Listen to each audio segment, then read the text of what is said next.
Hello everyone, Dark of All Trades here. Today, I have a fun one for you. For patrons, you have access to my exclusives, which includes videos where I delve into the best arguments against a god. These discussions aim to foster critical thinking and provide a deeper understanding of these complex topics. I add more content with some manner of regularity, but the only way to see them is by being a patron, with one exception of the Christmas gift I gave you all last year. If you're not a patron yet, consider joining to get in on exclusive content and support the creation of more insightful videos. At any rate, as we all know, when faced with these issues, apologists will continue their usual techniques, falling back on one or multiple of the three pillars of religious apologetics. Today's video comes from a channel called Ancient Wisdom Never Fails. While the name itself is intriguing and perhaps even contentious, that's not quite our focus today. The video this fine channel put out is called 9 Minutes to Debunk All Arguments Against the Existence of God. Now keep in mind, this person is referring to God with a capital G. With the capital G. Back in January, I tackled a video titled All Atheist Arguments Answered in 10 Minutes, which contained 40 quote-unquote arguments. The sheer breadth and audacity of claiming to answer all arguments in such a short time was fascinating to say the least. So is this guy going to do it faster? Let's take a look and find out. Only heaven silence for an answer. Before I dive into this video, I want to mention that I'm going to not only talk about the issues, but I want to give credit where credit is due. So I'm going to play the full section and then I will start by explaining what I think this creator does right. But don't worry, I will happily break down the issues afterward. Argument 1. The problem of evil. One of the most potent arguments against the existence of God is the problem of evil. This argument says that the presence of evil and suffering in the world is incompatible with the idea of a benevolent and omnipotent God. After all, how could a loving and all-powerful God allow such pain and injustice to exist?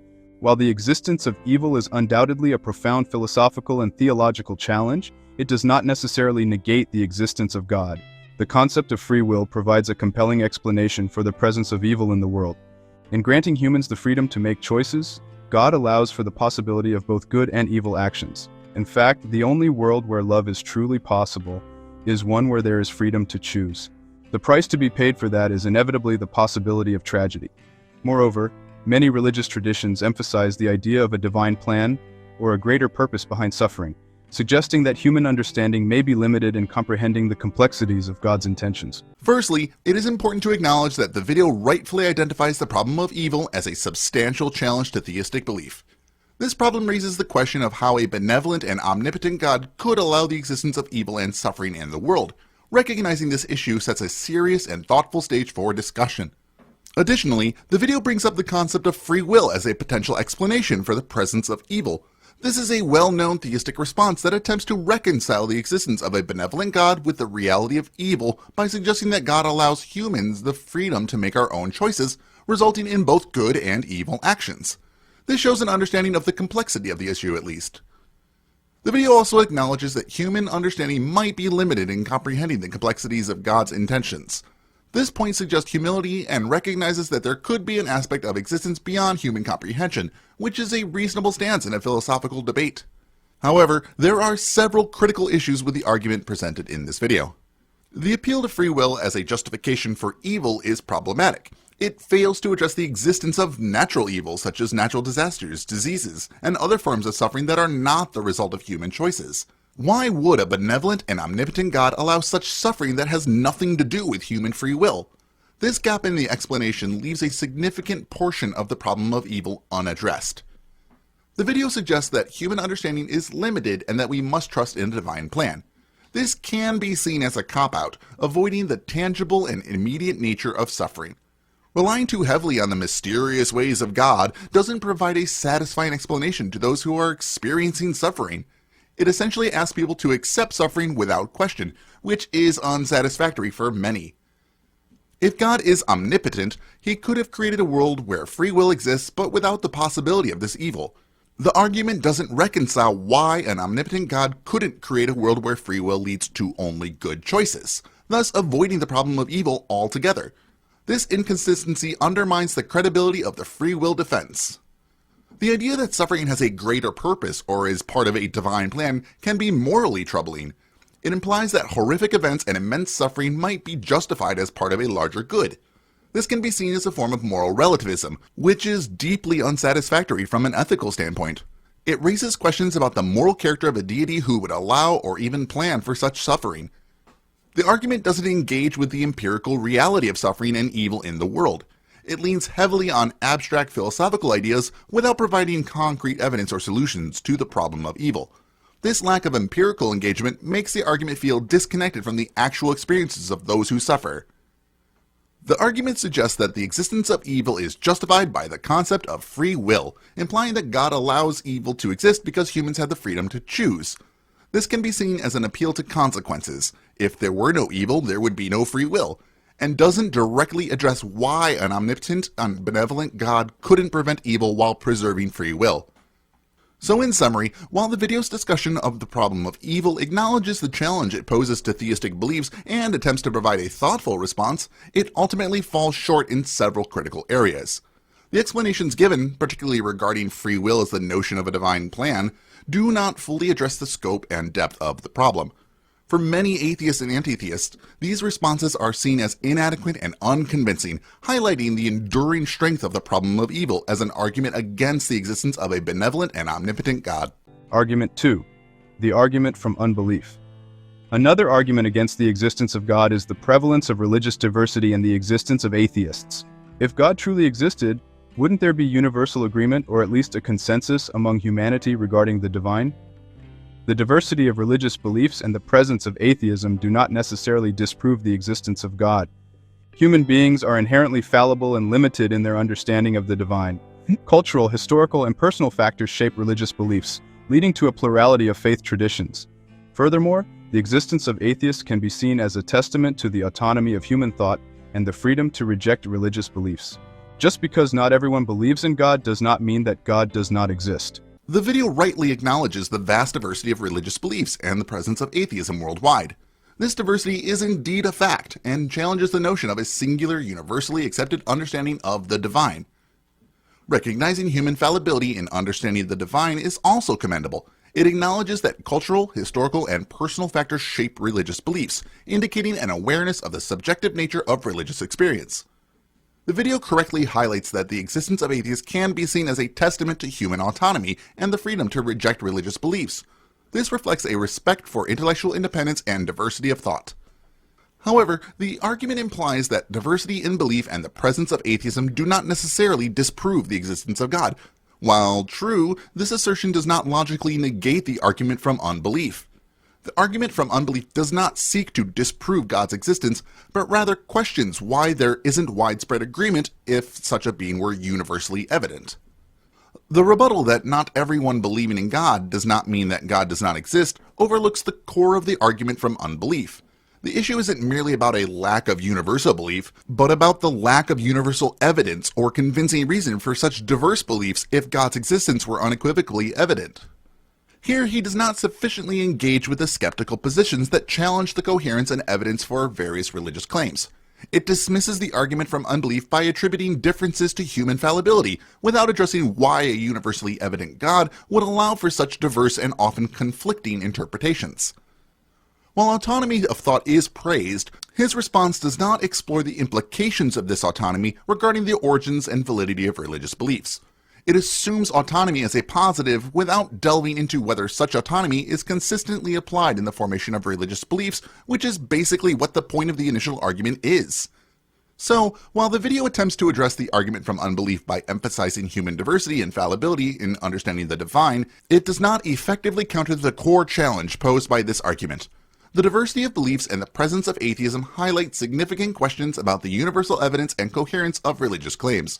From an atheist or anti-theist perspective, these responses appear to skirt the central issue of why a universally evident God would allow for such diversity and skepticism. Therefore, while he raises valid points about human autonomy and the complexity of religious beliefs, he falls short of providing a convincing rebuttal to the argument from unbelief as a challenge to the existence of God. Argument 3. The argument from science. Advancements in science and our understanding of the natural world have led some to argue that God is unnecessary as an explanation for the origins of our universe. They claim that science provides sufficient explanations for the origins and workings of the universe, rendering the notion of God unnecessary. While science has undoubtedly expanded our knowledge of the natural world, it cannot answer all questions, particularly those pertaining to metaphysical and existential concerns. A true atheist has to come to terms with the fact that his worldview requires just as much faith as that of a theistic one. To claim that something came from nothing is just as much, if not more, than a leap of faith when compared to one who might claim that the universe originated by a creator. The scientific method is inherently limited to empirical observation and experimentation, leaving unanswered questions about the ultimate origins and purpose of the universe. Moreover, many prominent scientists, including Albert Einstein and Stephen Hawking, have acknowledged the possibility of a higher power or a cosmic intelligence underlying the laws of nature. Science and religion need not be mutually exclusive. They can complement each other in providing a more comprehensive understanding of reality. It is commendable that the video acknowledges the significant strides made by science in understanding the natural world, including the origins and workings of the universe through empirical methods. He also rightly points out the inherent limitations of science when it comes to addressing metaphysical and existential questions. Science operates within the realm of empirical evidence and cannot provide definitive answers to questions about ultimate origins or purpose. It is accurate to mention that figures like Albert Einstein and Stephen Hawking have considered the possibility of higher power or cosmic intelligence underlying natural laws. This reflects an understanding that scientific inquiry does not necessarily preclude spiritual or philosophical beliefs. By suggesting that science and religion can complement each other in understanding reality, this response encourages a broader dialogue between different perspectives on human experience. This openness to multiple avenues of exploration is constructive. However, here he suggests that atheistic and theistic worldviews require similar amounts of faith. However, atheism is typically grounded in empirical evidence and reason, whereas theistic faith often relies on belief in the absence of that empirical evidence. This distinction is crucial and shouldn't be overlooked when discussing the role of faith in different worldviews. While his video here proposes that science and religion can complement each other, it overlooks the fundamental conflict between scientific methodologies and religious beliefs. Science relies on empirical evidence and testable hypotheses, while religion often involves faith and revelation. Atheists might argue that these differing approaches can lead to incompatible conclusions about reality. Suggesting that science makes the notion of God unnecessary as an explanation for the universe oversimplifies the debate. Atheists maintain that natural explanations, supported by evidence, are sufficient to understand the origins and working of the universe. This assertion that God is a necessary explanation remains a matter of faith rather than demonstrable evidence.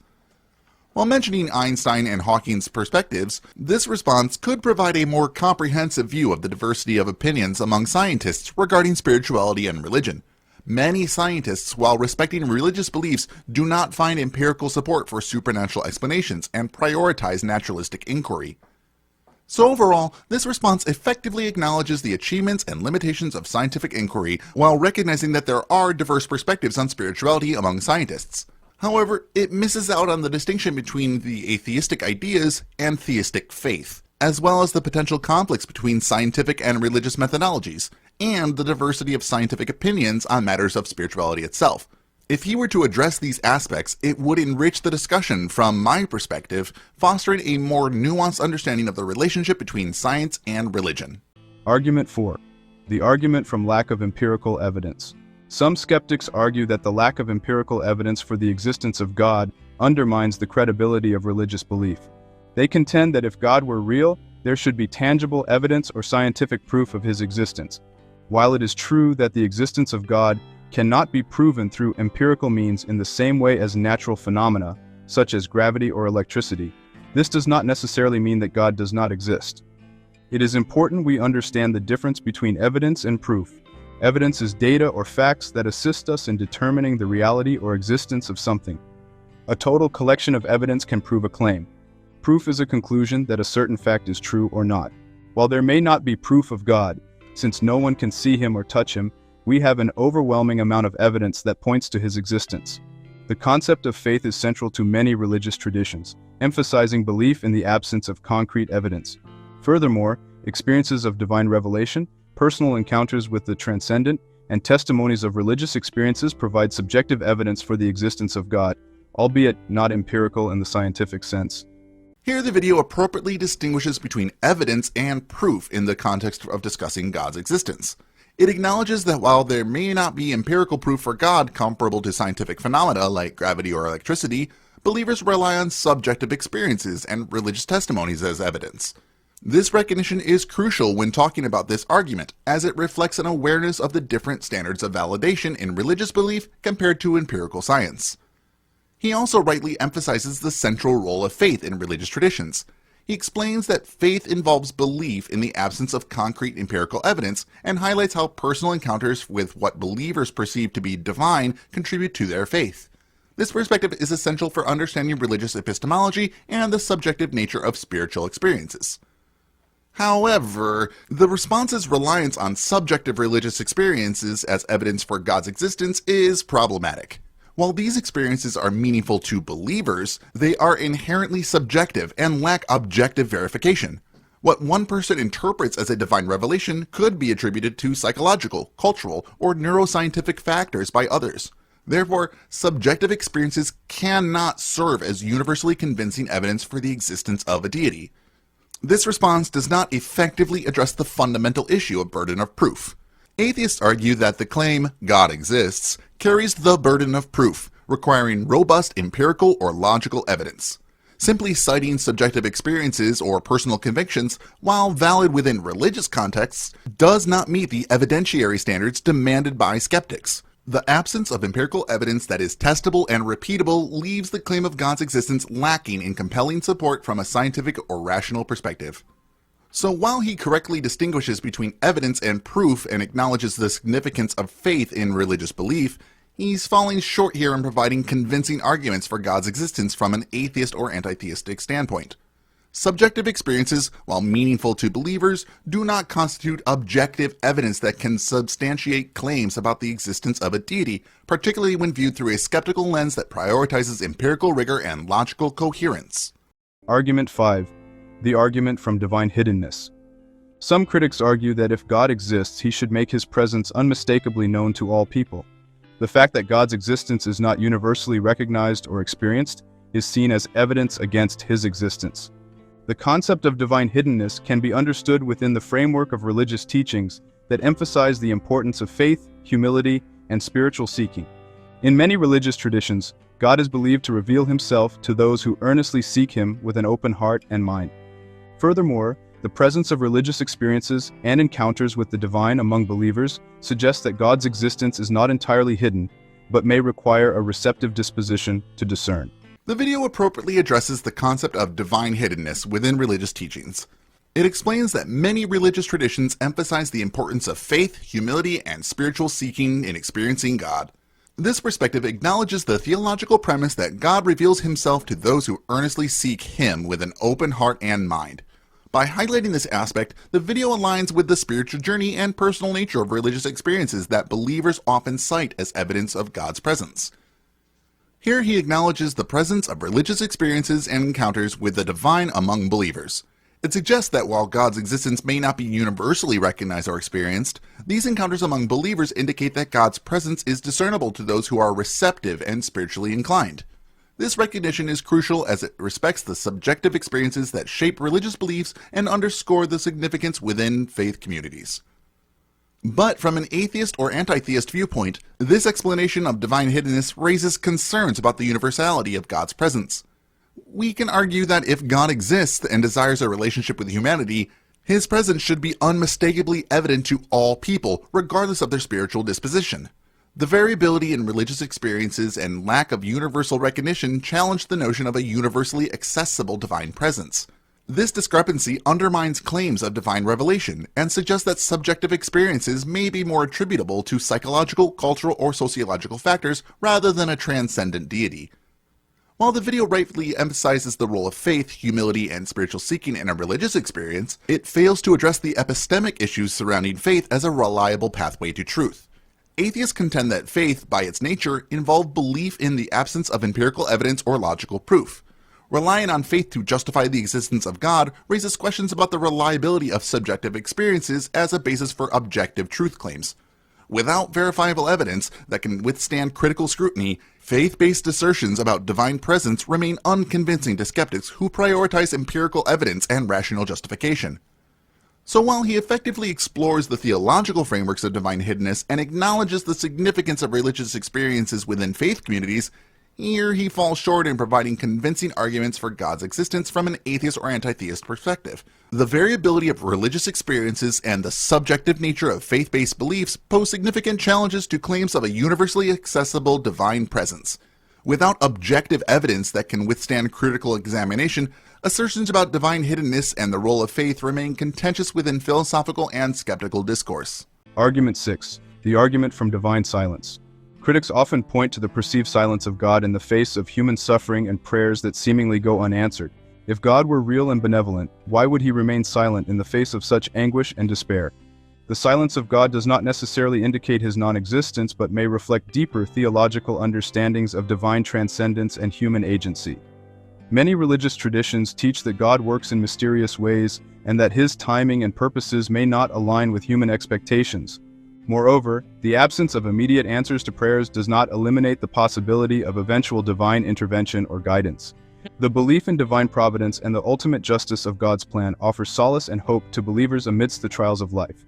Here he's appropriately addressing the argument from divine silence by acknowledging the perceived silence of God does not necessarily negate his existence. It introduces theological perspectives that attribute divine silence to God's transcendence and human agency. This viewpoint aligns with many religious traditions that teach about God's mysterious ways and the potential misalignment between human expectations and divine purposes. By presenting this perspective, he acknowledges the complexity of divine interactions and offers a theological framework for understanding apparent silence in the face of suffering and unanswered prayers. He also effectively highlights the belief in divine providence and the ultimate justice of God's plan as a source of solace and hope for believers facing life's trials. This aspect of the argument acknowledges the role of faith in providing comfort amidst adversity. It underscores the significance of religious teachings in offering believers a sense of meaning and purpose even in times of suffering or uncertainty. By addressing the role of faith in interpreting divine silence, the video resonates with believers who find reassurance in the belief that God's guidance and intervention may unfold in ways that transcend human understanding. However, from an atheist or anti-theist perspective, the argument from divine silence raises concerns about the apparent inaction of a benevolent or omnipotent God in the face of human suffering. Critics question why a loving God would choose to remain silent or seemingly inactive when believers earnestly seek divine intervention through prayers. The theological explanation of divine transcendence and mysterious ways may provide solace to believers, but it does not address the fundamental problem of reconciling a benevolent deity with the reality of widespread suffering and unanswered prayers. Without tangible evidence or demonstrable intervention that aligns with human moral expectations, assertions about divine silence remain speculative and unconvincing to skeptics who prioritize empirical evidence and logical consistency. While he emphasizes the role of faith in interpreting divine silence and finding comfort in religious teachings, it does not address the epistemic challenges associated with relying on faith as a reliable pathway to truth. Atheists argue that interpretations based on faith are inherently subjective and lack empirical evidence or logical justification. Claims about divine providence and the ultimate justice of God's plan may provide psychological comfort to believers, but they do not constitute objective evidence for the existence or benevolence of God. Without verifiable evidence that substantiates claims about divine interventions or purposes, responses like this to the problem of divine silence remain speculative and contentious within philosophical and skeptical discourse. This argument addresses the silence of God in the face of human suffering by invoking concepts like divine transcendence and ultimate justice, which can provide solace and hope. It appeals to emotional responses by offering reassurance rather than addressing the logical problem of reconciling suffering with the attributes of an omnipotent and benevolent God. So in conclusion on this part, while he effectively presents theological perspectives on divine silence and offers comfort to believers through concepts like divine providence, the response falls short in providing compelling arguments for God's existence. The theological explanations for divine silence do not adequately address the evidential challenges posed by widespread human suffering and unanswered prayers. Without objective evidence that supports claims about divine interventions or purposes, assertions about divine silence remain unconvincing to skeptics who prioritize empirical evidence and logical consistency in evaluating claims about the nature of God. Argument 7. The argument from logical incoherence. Some philosophers argue that the concept of God is logically incoherent or internally inconsistent, leading to the conclusion that such a being cannot exist. For example, the omnipotence paradox questions whether God can create a stone so heavy that even he cannot lift it, thereby challenging the coherence of the concept of omnipotence. While philosophical paradoxes may raise intriguing questions about the nature of God, they do not necessarily disprove his existence. Many theologians and philosophers have proposed nuanced understandings of divine attributes, such as omnipotence, omniscience, and omnibenevolence, that address these apparent contradictions without undermining the concept of God's existence. Moreover, the limitations of human language and conceptual frameworks may hinder our ability to fully grasp the transcendent nature of God, leading to apparent paradoxes that are beyond our comprehension. If we could wrap our 3-pound brains around God, well then, he would not be worthy of our worship.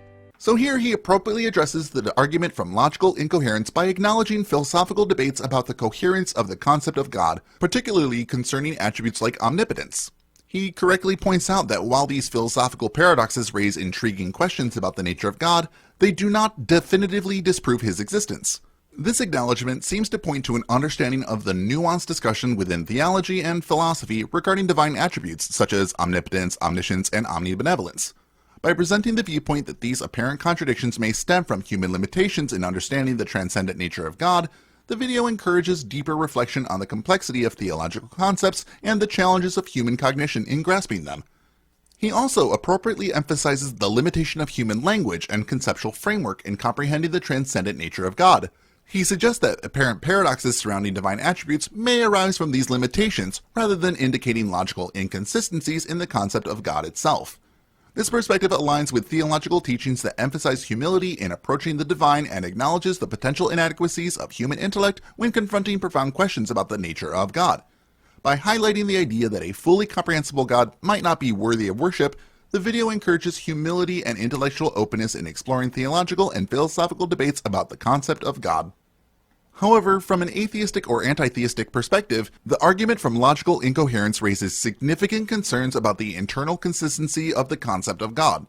Philosophical paradoxes such as the omnipotence paradox, which questions whether God can create a stone too heavy for him to lift, regardless of how good or how strong you think those arguments are, they highlight the potential contradictions within the traditional understanding of divine attributes. While theologians may propose nuanced explanations to reconcile these apparent contradictions, skeptics argue that such efforts often rely on ad hoc reasoning or appeal to mystery rather than presenting cogent solutions that withstand rigorous philosophical scrutiny. Without a coherent and internally consistent definition of God, claims about his existence lack the logical foundation required to establish belief in his reality. The reliance on concepts like transcendent nature and human limitation may obscure rather than clarify the essential attributes of God, thereby undermining attempts to provide a rational basis for belief. And while he acknowledges the limits of human understanding in grappling with the concept of God, the response does not address the epistemological challenges this poses for asserting God's existence. Atheists argue that appeals to transcendent nature and human cognition limitations may serve as convenient excuses to sidestep critical inquiry into the rational coherence of religious beliefs. Assertions that a fully comprehensible God would not be worthy of worship rely on subjective value judgments rather than empirical evidence or logical reasoning. Without verifiable evidence or demonstrable attributes that withstand logical scrutiny, claims about the transcendent nature of God remain speculative and insufficient to justify belief from a skeptical perspective. In conclusion on this part, while the response makes valid points about the philosophical debates surrounding the concept of God and acknowledges the limits of human understanding, remember this video is trying to debunk the arguments, and as such it fails to provide compelling arguments that address the logical incoherence and internal consistency challenges raised by atheists and anti-theists. The reliance on theological explanations and appeals to the transcendent mystery may offer comfort to believers, but do not provide a sufficient basis for establishing the rational validity of religious beliefs in the face of critical scrutiny. Argument 8. The argument from cultural relativism. Critics of religious belief often point to the diversity of religious beliefs across different cultures and historical periods as evidence that religious claims are culturally contingent and subjective rather than objectively true. While cultural diversity in religious beliefs is undeniable, it does not necessarily invalidate the existence of God. Instead, it reflects the rich tapestry of human spirituality and the myriad ways in which people seek to understand and connect with the divine. Furthermore, the existence of common themes and moral principles across diverse religious traditions suggests the presence of underlying universal truths or realities that transcend cultural boundaries. These similarities speak of a moral code that we all carry in us. You will be hard-pressed to find a religion that teaches that stealing or killing someone is morally correct. The reason we all agree on these things is that we are all made according to the same moral code, one that does not have to be learned. Rather than undermining religious belief, cultural relativism can be seen as affirming the human capacity for spiritual exploration and interpretation within diverse cultural contexts. Here he appropriately acknowledges the diversity of religious beliefs across cultures and historical periods.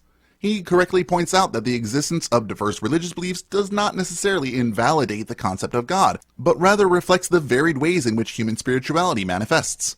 This perspective aligns with the anthropological studies that highlight the cultural and historical context of religious practices and beliefs.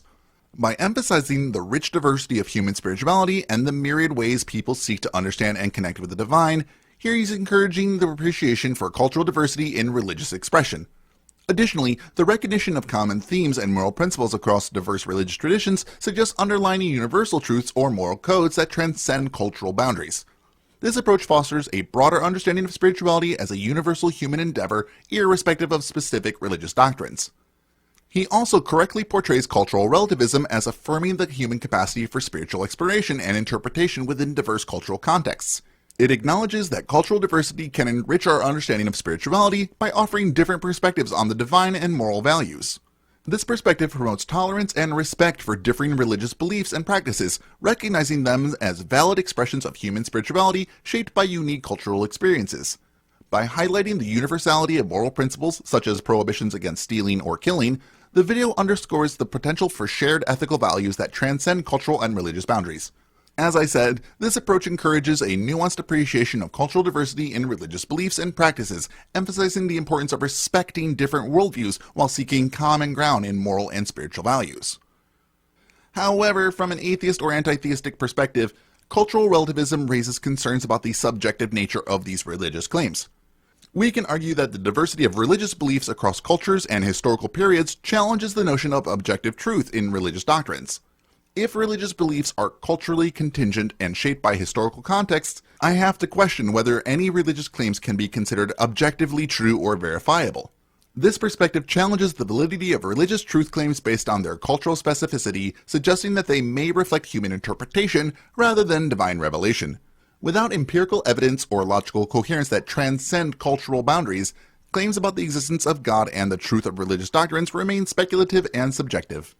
While he asserts the existence of common themes and moral principles across diverse religious traditions as evidence of a universal moral code, skeptics can argue that these similarities can be explained through evolutionary psychology and social cohesion rather than divine origin. The assertion that moral principles such as prohibitions against stealing or killing reflect a universal moral code inherent in all humans presupposes the existence of a transcendent source for morality, which remains unsupported by empirical evidence. Atheists and anti-theists contend that moral values can be explained through human evolutionary development and societal norms, without invoking supernatural explanations. Therefore, while cultural relativism encourages appreciation for diversity in religious beliefs, skeptics can challenge the inference of a universal moral code as evidence supporting their religious claims about the existence of God. So in summary, while this response presents cultural relativism as affirming human spiritual exploration and recognizing common moral principles across diverse cultures, it does not address the fundamental challenges raised by atheists and anti-theists regarding the subjective nature of religious claims and the lack of empirical evidence supporting the existence of a universal moral code. The recognition of cultural diversity in religious beliefs should prompt critical examination of the objectivity and verifiability of religious doctrines, rather than assuming their validity based on cultural relativism alone. Argument 9. The argument from evolution. Some skeptics argue that evolutionary theory provides a naturalistic explanation for the origin and development of life, rendering the idea of a divine creator unnecessary. While evolutionary theory offers insights into the mechanisms of biological diversity and adaptation, it does not preclude the possibility of a divine creator guiding or initiating the process. Many religious believers accept the scientific consensus on evolution, while also maintaining the belief in a purposeful and intentional universe created by God. The compatibility between religion and science lies in recognizing that they operate in distinct domains of inquiry. Science deals with the natural world and its processes, while religion addresses questions of meaning, purpose, and ultimate reality. Furthermore, it is more likely that evolution is just a theory and not a fact. For something to be considered science, it must be replicable and observable. With this in mind, to date we have not once seen any proof of evolution in any respected study or experiment. Here, he correctly acknowledges that evolutionary theory provides a naturalistic explanation for the development of life on Earth. He highlights the scientific consensus on evolution, which explains biological diversity and adaptation through natural processes such as genetic variation, natural selection, and environmental factors. This perspective aligns with mainstream scientific understanding, which is supported by a vast body of empirical evidence from multiple fields of study, including genetics, paleontology, and comparative anatomy. Moreover, he also rightly points out that many religious believers accept the scientific consensus on evolution while also maintaining their belief in a purposeful and intentional universe created by God. This recognition of compatibility between scientific explanations and religious beliefs in different domains of inquiry promotes a nuanced understanding of how science and religion can coexist without direct conflict. He also correctly distinguishes between the domains of science and religion. He acknowledges that science deals with empirical observations and natural processes, seeking to understand the mechanisms of the natural world, while religion addresses questions of meaning, purpose, and ultimate reality. This distinction is crucial for fostering dialogue between scientific and religious perspectives, encouraging mutual respect for their respective methods and insights. By affirming that science and religion operate in distinct spheres of inquiry, the video promotes the idea that they can complement each other in providing a comprehensive understanding of reality rather than competing directly to explain the same phenomena. However, he erroneously states that evolution is just a theory, and implies it lacks the status of established scientific fact. This misconception conflates the colloquial use of theory with its scientific meaning. In scientific terms, a theory is a well-substantiated explanation of natural phenomena that is supported by a large body of evidence and has withstood rigorous testing and scrutiny. Evolutionary theory meets this criteria, supported by extensive evidence from multiple disciplines over more than a century of scientific research. Claims that evolution is not replicable or observable are misleading at best. Evolutionary processes have been observed directly in both natural and laboratory settings, such as the development of antibiotic resistance in bacteria or the adaptation of finch beaks in response to environmental changes in the Galapagos Islands. This response also suggests a double standard in its treatment of scientific theories, implying that evolution lacks empirical support while asserting the existence of God based on subjective interpretations of faith and personal experiences. Atheists and anti-theists argue that if empirical evidence is required to accept scientific theories like evolution, similar standards should apply to claims about the existence of God or divine creation. Without empirical evidence or testable predictions that can be independently verified, claims about the existence of a divine creator remain speculative and fall outside the scope of scientific inquiry. This discrepancy highlights the need for consistent standards of evidence when evaluating competing explanations for natural phenomena. So in summary, while he correctly acknowledges the scientific consensus on evolution and distinguishes between the domains of science and religion, he is, arguably dishonestly, perpetuating misconceptions about the status of evolutionary theory and fails to apply consistent standards of evidence in evaluating scientific and religious claims. Atheists and anti-theists emphasize the importance of empirical evidence and rigorous testing in scientific inquiry, while challenging assertions about supernatural entities or divine interventions that lack empirical support. Argument 10. The argument from personal experience. Some individuals may point to personal suffering or traumatic experiences as evidence against the existence of a loving and compassionate God. If God were real, why would he allow such pain and hardship to befall his creations? While personal suffering and adversity pose profound existential challenges, they do not necessarily negate the existence of God. Many religious traditions offer narratives of suffering and redemption, emphasizing the possibility of finding meaning and transcendence in the midst of trials. Moreover, personal experiences of divine comfort, guidance, and transformation can provide individuals with a sense of spiritual solace and resilience in the face of suffering. Rather than viewing suffering as evidence against the existence of God, it can be seen as an invitation to deepen one's spiritual journey and seek greater understanding of the divine mystery. Here, he correctly acknowledges that personal suffering or traumatic experiences can present profound existential challenges to beliefs in a loving and a compassionate God. He recognizes that the existence of suffering raises legitimate questions about the nature of God and his relationship to human suffering. Additionally, he accurately portrays how personal suffering and adversity can lead individuals to question the existence of this benevolent deity, highlighting the emotional and philosophical complexities involved in grappling with theodicy, the problem of evil in the context of belief in God. He also appropriately mentions that many religious traditions offer narratives of suffering and redemption, emphasizing the possibility of finding meaning and transcendence in the midst of trials. This reflects a nuanced understanding of how religious beliefs can provide solace and resilience to individuals facing hardship, by framing suffering as part of a larger spiritual journey toward understanding and connection with the divine. The response suggests that personal suffering and adversity do not necessarily negate the existence of God, which can be problematic from an atheistic or anti-theistic viewpoint. He overlooks the fundamental challenge posed by the problem of evil. If God is omnipotent, omniscient, and omnibenevolent, why does he allow suffering and evil to exist? The persistence of intense suffering, particularly that which seems gratuitous or indiscriminate, raises serious doubts about the coherence of the concept of a loving and all-powerful God. Atheists argue that the existence of suffering is more consistent with a universe governed by natural processes and indifferent to human concerns, rather than one overseen by a benevolent deity. While his response acknowledges personal experiences of divine comfort, guidance, and transformation as sources of spiritual solace and resilience, it fails to address their inherently subjective nature. Personal experiences of God are highly individualized and vary widely across different religious traditions and cultural contexts. Atheists and anti-theists argue that subjective experiences alone are insufficient grounds for establishing the objective existence of a supernatural entity like God. Without external verification or empirical evidence, personal experiences remain open to interpretation and skepticism, especially in the absence of a coherent framework for evaluating their validity across diverse religious and cultural perspectives. While personal experiences of divine comfort and transformation are mentioned, this argument relies heavily on anecdotal evidence, personal experiences, rather than empirical data or verifiable evidence. This could be seen as an appeal to emotion rather than a reasoned argument. By emphasizing personal experiences of divine comfort and transformation, his response seems to aim to evoke emotional responses and suggest that these experiences validate the existence of God. This can be interpreted as an attempt to emotionally manipulate the audience into accepting the validity of religious beliefs based on subjective feelings rather than objective evidence. So in conclusion, while his response correctly acknowledges the existential challenges posed by personal suffering and adversity to beliefs in a loving God, it evades the deeper philosophical implications of the problem of evil and relies on subjective personal experiences as evidence for the existence of God. From an atheistic or anti-theistic perspective, these aspects highlight the need for rigorous scrutiny and empirical evidence when evaluating claims about existence of nature and supernatural being. And that's the end of his video.